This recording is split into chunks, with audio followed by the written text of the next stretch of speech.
मैं बाकी लोगों को चर्चा में ला रहा हूं। एक बार जरा शांतनु गुप्ता जी के पास चलना चाहता हूं। आपने जितनी बातें कही हैं, पहले अभी जो आपने मार्जिन की बात की उसी की बात हम कर लेते हैं। 10,000 के मार्जिन से बोले वो केवल जीते हैं योगी जी के प्रचार के बाद, मंत्रियों के प्रचार के बाद। शांतनु जी देखिए 2014 और 19 में ट्रेडिशनल सीट रही है वो, और उसमें 10,000 का मार्जिन छोटा मार्जिन नहीं है। जहां आपको जीत मिलना मुश्किल था वहां आप 10,000 के मार्जिन से जीते हैं। तो और रामपुर में क्या कहेंगे, वो तो जो आजम खान का गढ़ था, वहां पे तो 45,000 की मार्जिन है। आई थिंक मेरे ख्याल से मुद्दा ये नहीं है। जब अखिलेश यादव ने सौरभ भाई लोकसभा की सीट छोड़ी और विधानसभा में गए, तो लोगों को लगा कि भाई अब अखिलेश यादव अब से मेहनत करना शुरू करेंगे, कम से कम विधानसभा में देखेंगे। क्योंकि आजमगढ़ में वो 2.5 साल में सांसद रहे, 2.5 साल में 2.5 बार नहीं गए चुनाव को छोड़ के। आपको पता है उनकी पार्लियामेंट में अटेंडेंस कितनी रही 17वीं लोकसभा में? मात्र 35%। मतलब वो दिल्ली, लखनऊ से उठ के दिल्ली नहीं आते थे। तो उन्होंने आजमगढ़ को छोड़ के एक सवाल नहीं पूछा पिछले 2.5 साल में। तो ऐसे सांसदों को क्यों चुनेगा? और निरहुआ, मेरे ख्याल से तो मैं जो फॉलो करता हूं सोशल मीडिया के एक एक पोस्ट, निरहुआ को मैंने बहुत बार देखा आजमगढ़ गोरखपुर के रीजन में, पूर्वांचल में रहते हुए, लोगों का हाल देते हुए। मेरे ख्याल से उसी का सिलसिला है। लेकिन जो रामपुर की समीकरण है वो सबको पता है, आजम खान और अखिलेश यादव में नहीं बनती थी, और वो बाहर निकल के आ गई है कि वो इसलिए नहीं गए। और मेरे ख्याल से आजमगढ़ में उनको और कॉन्फिडेंस था, वो पहले 2.5 साल में भी नहीं गए, चुनाव में भी नहीं गए।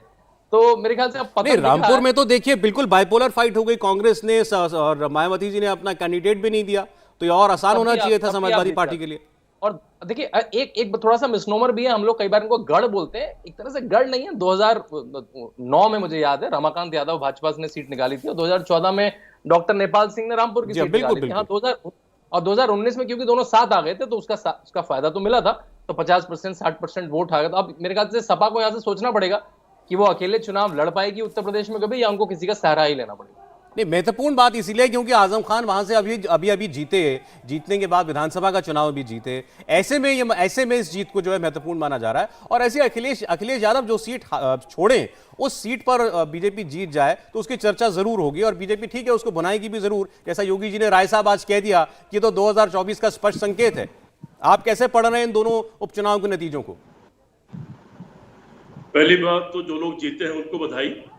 जीत होती है, वो चाहे जितने की भी हो, और ये दोनों के लिए ही लेकिन सबक है। ये ठीक है कि रामपुर में पहले भी बीजेपी जीत चुकी है एक बार, और अभी भी बीजेपी वहां पर जीती है एक कैंडिडेट को देकर के जो पहले आजम खान के ही आदमी थे। जी बिल्कुल। आजमगढ़ की जीत जरूर बीजेपी के लिए एक बड़ी जीत है, क्योंकि वहां पर बीजेपी इधर जीती नहीं लंबे समय से, और वहां लगातार समाजवादी पार्टी जीत रही थी। लेकिन दोनों के लिए सबक है। केवल 10,000 से जीत अगर वहां पर बीजेपी का लोकल कैंडिडेट होता, निरहुआ के बजाय कोई राजनीतिक कैंडिडेट होता, तो हो सकता है कि जीत बड़ी होती।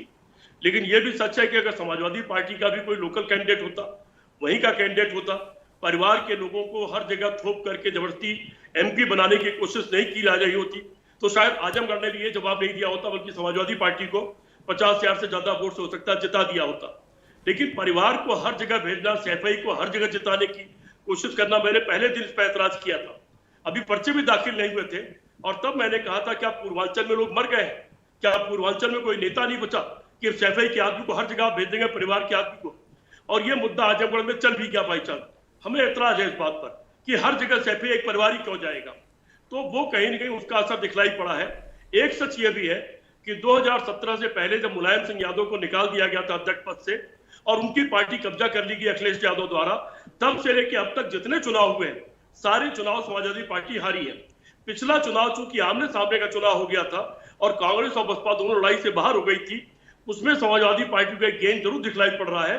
लेकिन यह इतिहास है कि 17 से अब तक लेकर सारी चुनाव समाजवादी पार्टी हारी है। उनको अपने बारे में सोचना पड़ेगा। रामपुर का सवाल है, यह सच है कि रामपुर में आजम खान बहुत मजबूत है, उन्होंने बहुत काम किया है वहां, जो उनके आने के पहले कभी वहां नहीं हुआ था। वो शहर को बिल्कुल बदल दिया है, शिक्षा को बदल दिया है। लेकिन वहां भी शायद उनसे उम्मीदवार के चयन में गलती हुई और कुछ रणनीतिक गलतियां हुई, इसलिए वहां पर भी हारी है। पर फिलहाल तो भारतीय जनता पार्टी जीती है, और जीत है, इसकी भारतीय जनता पार्टी को बधाई। राय साहब, मैं आपकी जो समाजवादी पार्टी को लेकर अभी आपने जो कमेंट्स किए उस पर मैं ध्यान दिलाना चाहता हूं दर्शकों का। क्या आप इस हार के लिए सीधे सीधे अखिलेश यादव की लीडरशिप को जिम्मेदार मानते हैं? रामपुर में कैंडिडेट सिलेक्शन जो आखिरी दिन था कैंडिडेट के चयन का, उस दिन दोपहर बाद जाकर के नाम अनाउंस किया गया। आप ऐसे ही कह रहे हैं कि आजमगढ़ में भी क्यों यादव परिवार के व्यक्ति को भेजा गया? सौरभ, यहीं पर नहीं हुआ। जो अभी पिछला विधानसभा चुनाव भी हुआ है, उसमें भी आप देख रहे होंगे, आप सब लोग गौर कर रहे होंगे कि अखिलेश यादव द्वारा एक दिन में सुबह और शाम में कैंडिडेट बदले गए। आखिरी देर तक लोगों का नहीं पता था कि हम प्रत्याशी रहेंगे या नहीं रहेंगे, और उसका कई सीटों पर अखिलेश यादव को नुकसान उठाना पड़ा। ये चूंकि परिपक्वता नहीं है, चूंकि ज्ञान और अनुभव नहीं, और पुराने और बुजुर्ग लोगों से वो बात करना पसंद नहीं करते, उसका उनके अहंकार उनके आड़े आ जाता है, वो उनकी परेशानी लगातार है। अखिलेश यादव का अहंकार उनको लगातार नुकसान पहुंचा रहा है। आज एक बड़े अखबार के, देश के बड़े संपादक ने आज यही लिखा है कि दोनों जगह की हार यह बतलाती है कि हार अहंकार के रास्ते होकर निकलती है। अभी उनका मैं ट्वीट पढ़ रहा था, तो ये इन दोनों पार्टियों को लेकर समझना पड़ेगा। भारतीय जनता, अगर परिस्थितियां यही रही, कांग्रेस का तौर तरीका यही रहा, बसपा का तौर तरीका यही रहा, और समाजवादी पार्टी का भी तौर तरीका और रणनीति और अहंकार यही रहा, तो निश्चित तौर पर योगी आदित्यनाथ जी ने जो बात कही है, उनकी बात आने वाले चुनाव में सही भी साबित हो सकती है। लेकिन अगर ये लोग अपना व्यवहार बदल दे, तरीके बदल दे, तो परिस्थितियां बदल भी सकती हैं। मैं गांधी साहब से जवाब लेता हूं आपकी बात का, लेकिन आपने कहा कि अखिलेश यादव में अहंकार आ गया, अखिलेश यादव अपरिपक्व है, अज्ञानी है, और इसका नुकसान उनकी पार्टी को उठाना पड़ रहा है। रुचि, आपके हिसाब से ये जो चुनाव परिणाम है, क्या सीधे सीधे अखिलेश यादव की लीडरशिप पर रिफ्लेक्ट करते हैं? देखिए, अखिलेश यादव की जो लीडरशिप है उस पर सवाल क्यों खड़े हो रहे हैं, क्योंकि 2012 का आखिरी चुनाव था जो समाजवादी पार्टी ने जीता था, और उस समय मुलायम सिंह यादव पार्टी के राष्ट्रीय अध्यक्ष थे। अखिलेश यादव उस समय कैंडिडेट उम्मीदवार भी नहीं थे मुख्यमंत्री के, वो मुख्यमंत्री बने। फिर 2014 का पार्लियामेंट चुनाव समाजवादी पार्टी हार गई, 17 का विधानसभा चुनाव हारी, 2019 का लोकसभा चुनाव हारी, और अभी फिर विधानसभा चुनाव हार गई है। अब ये जो 2 सीट पे हारी है समाजवादी पार्टी, ये 2 सीट का सवाल सौरभ नहीं है, इससे एक मैसेज जाता है कि अखिलेश यादव, आप एक तरफ बीजेपी को देखिए जिनकी केंद्र में भी सरकार है और यूपी में भी सरकार है, बहुमत की सरकार है, काफ़ी शक्तिशाली पार्टी है, लेकिन 2 बाई इलेक्शंस में बीजेपी ने अपनी पूरी जान लगा दी। मुख्यमंत्री योगी आदित्यनाथ सभा करने गए, 2 सभाएं उन्होंने आजमगढ़ में की, रामपुर में भी सभाएं की। अपने जो उनके मंत्री थे उनकी ड्यूटी लगाई गई। सूर्य प्रताप शाही को आजमगढ़ का इंचार्ज बनाया गया, सुरेश खन्ना जो मंत्री हैं, सीनियर लीडर हैं, उनको रामपुर का इंचार्ज बनाया गया, तो वो मंत्री वहाँ कैंप कर रहे थे। दूसरी तरफ आप देखिए अखिलेश यादव जो पार्टी के अध्यक्ष हैं, पार्टी के एक अकेले चेहरे हैं जिनकी पहचान है, जिनके पीछे फॉलोइंग है, लेकिन वो कहीं प्रचार करने नहीं जाते, वो रामपुर भी नहीं जाते और आजमगढ़ भी नहीं जाते। वो आजमगढ़ जिसकी सीट से उन्होंने इस्तीफा दिया है, जिसके वो सांसद थे।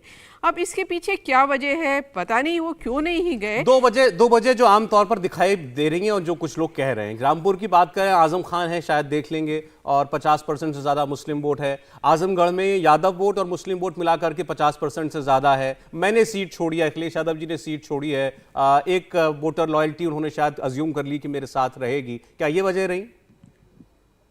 देखिए, जो भी बड़ा नेता होता है, जो स्टार प्रचारक होता है, वो कोई भी पार्टी का हो, तो जो सभाएं लगती हैं उसकी बहुत मांग रहती है कि जैसे बीजेपी में प्रधानमंत्री मोदी हैं या मुख्यमंत्री योगी आदित्यनाथ हैं, जो बाकी स्टार प्रचारक हैं, जो वोटर्स को अपनी ओर खींचते हैं, तो हर कैंडिडेट चाहता है कि वो उनके आए और सभा करे, क्योंकि उससे एक माहौल बनता है, वोटर उस पार्टी की तरफ खिंच के आता है। अब अखिलेश यादव अगर प्रचार करने जाते तो ये नहीं, ज़रूरी नहीं है कि ये जीत जाते, लेकिन नेता का काम क्या होता है, कोशिश करना होता है, जाके प्रचार करना, वोटर से वोट मांगना।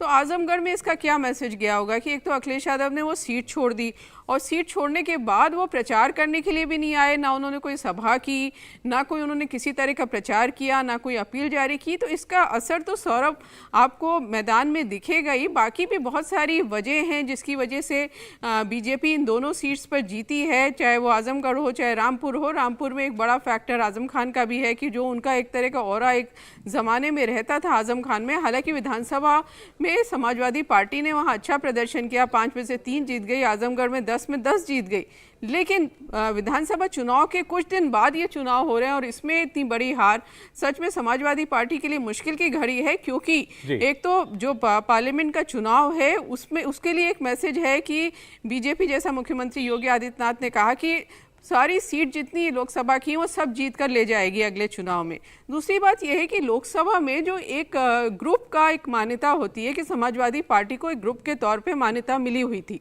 अब लोकसभा में सिर्फ 3 एमपी रह गए हैं समाजवादी पार्टी के। तो जैसे इंडिपेंडेंट एमपीज होते हैं उस हैसियत में समाजवादी पार्टी पार्लियामेंट में आ गई। आप सोचिए, इतनी बड़ी पार्टी जो यूपी में जिसकी सरकार रही वो उसकी ये हालत हो गई है कि राज्यसभा में तो वो ग्रुप की मान्यता पहले ही चली गई, अब लोकसभा में भी चली जाएगी क्योंकि अब 3 MP वहां पर रह गए हैं। इंडिया टीवी हर वक्त हर जगह डाउनलोड करने के लिए सर्च करें India TV news Google play store या ऐप स्टोर पर।